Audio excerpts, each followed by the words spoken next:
በአላህ ስም እምላለሁ እኛ እኮ በዚች ምድር ላይ ስንኖር ጉዳይ የለንም አላህን በመገናኘት ቢሆን እንጂ ያ ዝምድናውን የሚቆርጥ ሰውዬ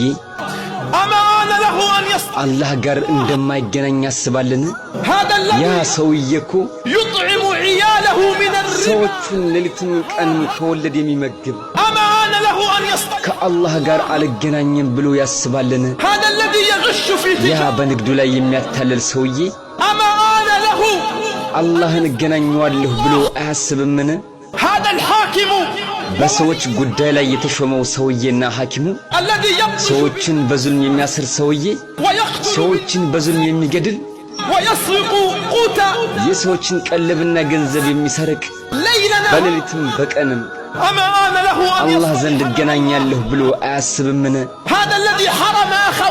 እህት ወንድሞችን ከውርስ ሐቅ ገንዘብ የከለከላቸው ሰውዬ እህት ወንድሞችን በሐቅ ከመዋረስ የከለከላቸው ሰውዬ አላህ ጋር አልገናኝም ብሎ ያስባልን? በየቀኑ ያ የሚሰማ ሰውዬ እኮ ወደ ሶላት ቶሎ ነጃ ወደምትወጡበት የሚለውን ለዱንያ ጥሪ ምላሽ ይሰጣሉ፣ ለአላህ ጥሪ ግን ምላሽ አይሰጡም። እነሱ የላቸውምን? አላህ ጋር እንገናኛለን ብለው አይፈሩም? ሰዎች አያውቁምን? ይቺ ቀን ትመጣለች ደግሞ ታልፋለች። ይቺ እኮ ቀላለች ብዙም አይደለችም፣ ታልፋለች። ነገ እኮ የውመል ቂያማ አላህ ፊት እንቆማለን። የያዝካቸው በጣም ውድ የተባሉ ነገሮች ይተውሃል። ላንተ ቅርብ የሆኑ ቤተሰቦችህ እንኳን ይተውሃል። አታውቅምን?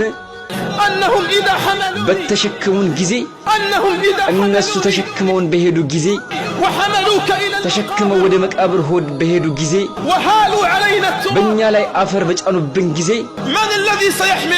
ማን የሚሸክመን የዛን ጊዜ? ወላጅ ነው። ማን የሚሸክመን የዛን ጊዜ? በጣም የቅርብ ጓደኛ ነው።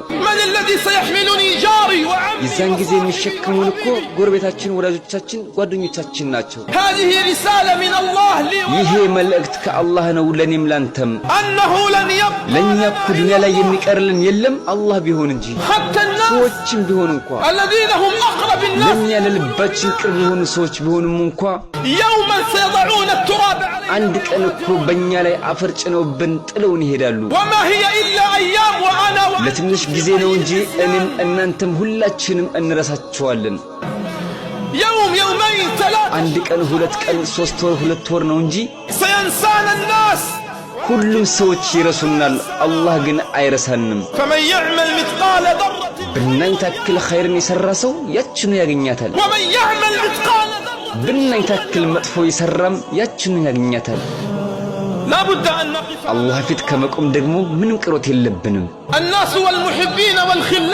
ሰዎቹ ወዳጆቻችን፣ ጎረቤቶቻችን ቢሆኑም እንኳ እኔንም አንተንም ወደ ቀብር ወስደው ይቀብሩናል። አላህም ብሏል፣ ባሪያዬ ሆይ ሄዱ እኮ ትተውህ በቀብር ውስጥም አስተኙህ። አንተ ዘንድ እነሱ ቢቆዩም እንኳ አይጠቅሙህም። አንተ ዘንድ እነሱ ቢቆዩም እንኳ አይጠቅሙህም። ላንተ እኮ የሚቀርልህ የለም፣ እኔና እኔ ብቻ ነኝ። እኔ ደግሞ የማልሞት ሕያው የሆንኩኝ ጌታ ነኝ።